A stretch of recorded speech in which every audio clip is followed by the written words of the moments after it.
Let's say you're lying in bed and trying to fall asleep. But the more you get worried about falling asleep, the harder it becomes to fall asleep. However, when you finally stop stressing and let go, sleep comes naturally, in an effortless way. This is the paradox of the backwards law. This law states that the more you try to pursue something, the harder it becomes to get it. However, when you let go, you will find that what you were seeking often comes to you naturally. It is about the action of surrendering and not forcing. One of the most striking examples of the backwards law is the drown-proofing exercise of the Navy SEALs. In this exercise, the hands and feet of the Navy SEALs trainees are tied, and they are thrown into a 9-foot deep pool. Their task is to stay afloat, swim, and perform specific tasks underwater, all while their hands and feet are tied. Now the instinct will tell you to struggle to keep your head above water, and some amateur trainees do that. But the problem is, the more you struggle and resist, the more you go down the pool. The more you panic, the more oxygen you burn, and more likely you are pulled down faster. So, how to pass this grueling exercise? To successfully complete this exercise, the trainees are told to do the opposite of what their instincts tell them. They are told to let go. The successful SEALs let themselves sink to the bottom of the pool, and once they reach the bottom, they push off the floor and then let the momentum carry them to the top of the surface, where they catch a fresh breath and then repeat the process in order to survive this exercise. This Navy SEALs exercise perfectly explains the backwards law, which is about getting what you want by letting go. Sometimes there are situations where the instinct tells you to fight harder, and in situations like these, you actually need to relax and stop fighting. Trying too hard can actually hold you back from achieving results, as was shown in this exercise of Navy SEALs. To survive this exercise, it does not require superhuman intelligence or endurance. It requires you not to resist the laws of physics, surrender yourself, and then use the natural flow to your advantage. This is one of the best survival tactics that is taught to the Navy SEALs, who are some of the toughest warriors on Earth. However, this is a lesson for life, and we have to use it for real-life scenarios like emotional self-control, relationships, or even personal goals. Sometimes, the more we chase something, the farther it gets away. The harder you try to grasp something, the further it slips away.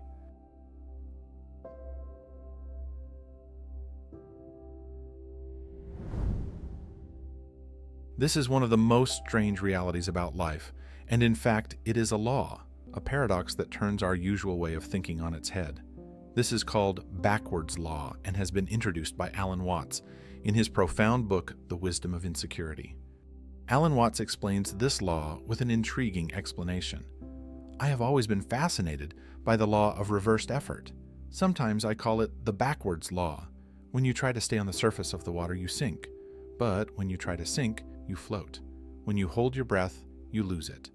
Which immediately calls to mind an ancient and much neglected saying, "Whosoever would save his soul shall lose it."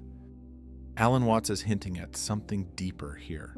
It is a truth that is not just physical, but also spiritual, and can be applied to everyday lives. In life, when we are obsessed with control, we often tend to lose the very things we are so desperately trying to grasp. These things could be peace, happiness, or fulfillment. In his book, Alan Watts further describes it in the following words: "The harder we try with the conscious will to do something, the less we shall succeed." This law may be a strange one, but it is a liberating one. By letting go, whether it is letting go of anxiety, expectations, or control, we actually create space for and attract the very things we seek. As Rumi had said, "What you seek is seeking you." The secret, as Alan Watts explained, is not in pursuit, but going with the flow of nature.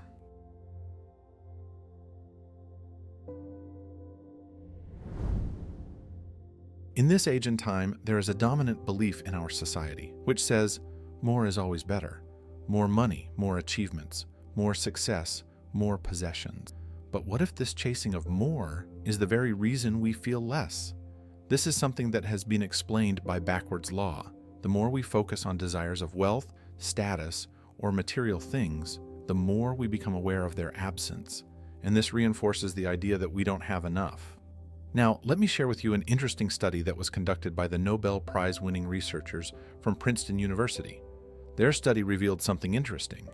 Happiness and emotional well-being tends to plateau once an individual's income reaches around $75,000 per year. They concluded that beyond this threshold, the link between more money and more happiness starts to fade. It simply means that after a certain point, any further increase in money does not always equate to happiness, inner peace. The correlation between money and happiness exists to a certain point only. Now, this study highlights a profound truth. We often find out that we are trapped in a never-ending cycle of never feeling like we have enough. This is the essence of the backwards law. In this case, the more we focus on the absence of money, the more we subconsciously magnify the absence of it, which contributes to our unhappiness.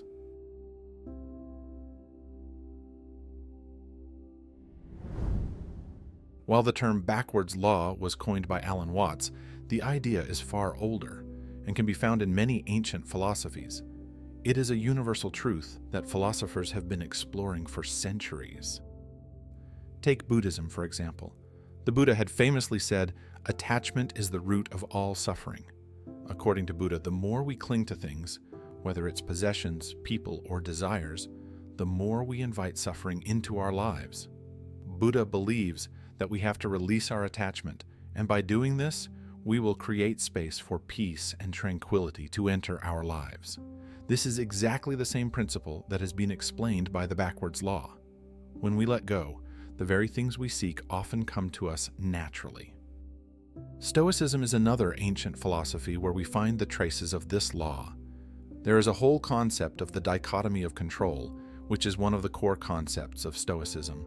Epictetus, who is one of the famous Stoic philosophers, had said, "Freedom is the only worthy goal in life. It is won by disregarding things that lie beyond our control." So, the message of Stoicism is clear.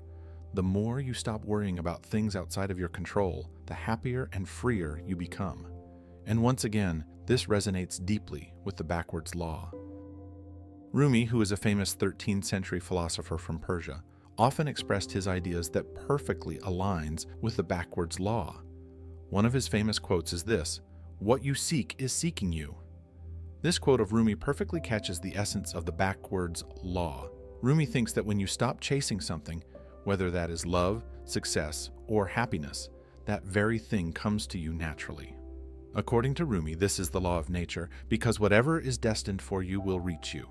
Whatever you are seeking is also seeking you.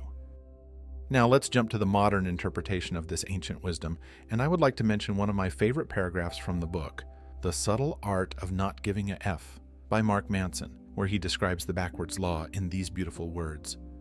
Desiring a positive experience is itself a negative experience, and the acceptance of a negative experience is itself a positive experience. These are magical words from Mark Manson. In our pursuit for constantly seeking positivity, we acknowledge the idea that our current state is lacking, and this leads to dissatisfaction. This is a paradox. It is a vicious cycle. The mere desire of wanting more means that we are not content with what we already have, and this leads to a state of unhappiness. On the other hand, if we encounter some negative experiences in our lives, like failure, pain, or discomfort, the mere acceptance of these negative experiences will turn them to positive ones, as Mark Manson had said.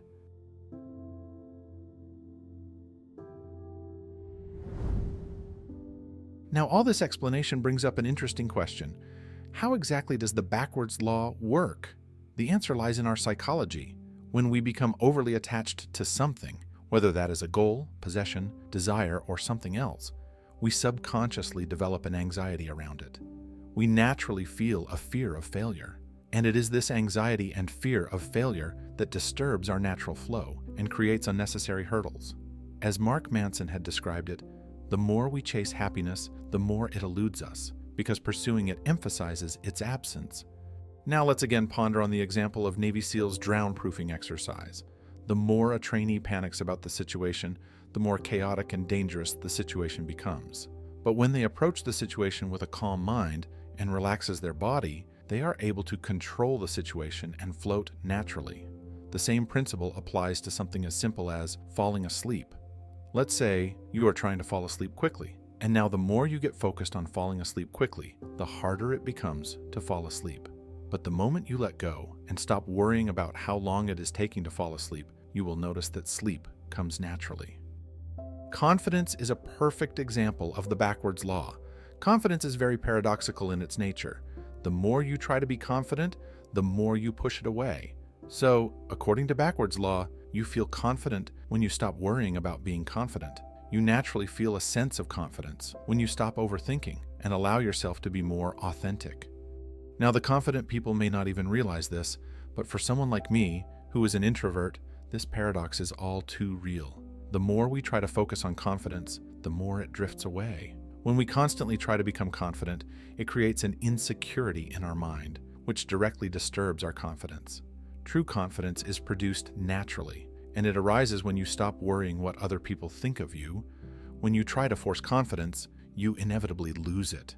It is about situations like these that Alan Watts, the philosopher who popularized the backwards law, says, "The harder we try with the conscious will to do something, the less we shall succeed."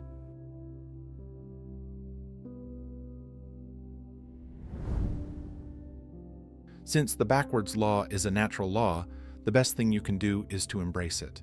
If you are stuck in a constant loop of wanting more or striving for more, pause for a moment, reflect, and ask yourself this question: what would happen if I simply let go and let things unfold naturally?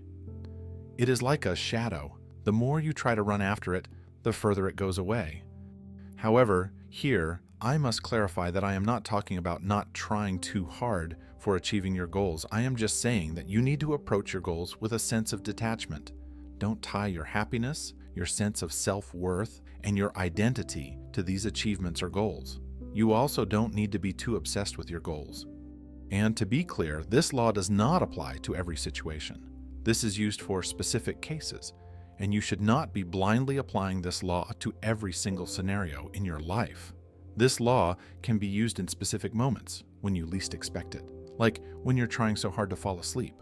Sometimes when you are desperately chasing happiness and then finally let go, you suddenly realize it's been there all along, waiting for you to notice. The backwards law teaches us profound wisdom. It is not always about relentless pursuit. Sometimes it is about surrender, releasing control, stepping back from obsession, and trusting the process that will lead you to what you seek. Rumi captures this situation perfectly. What you seek is seeking you.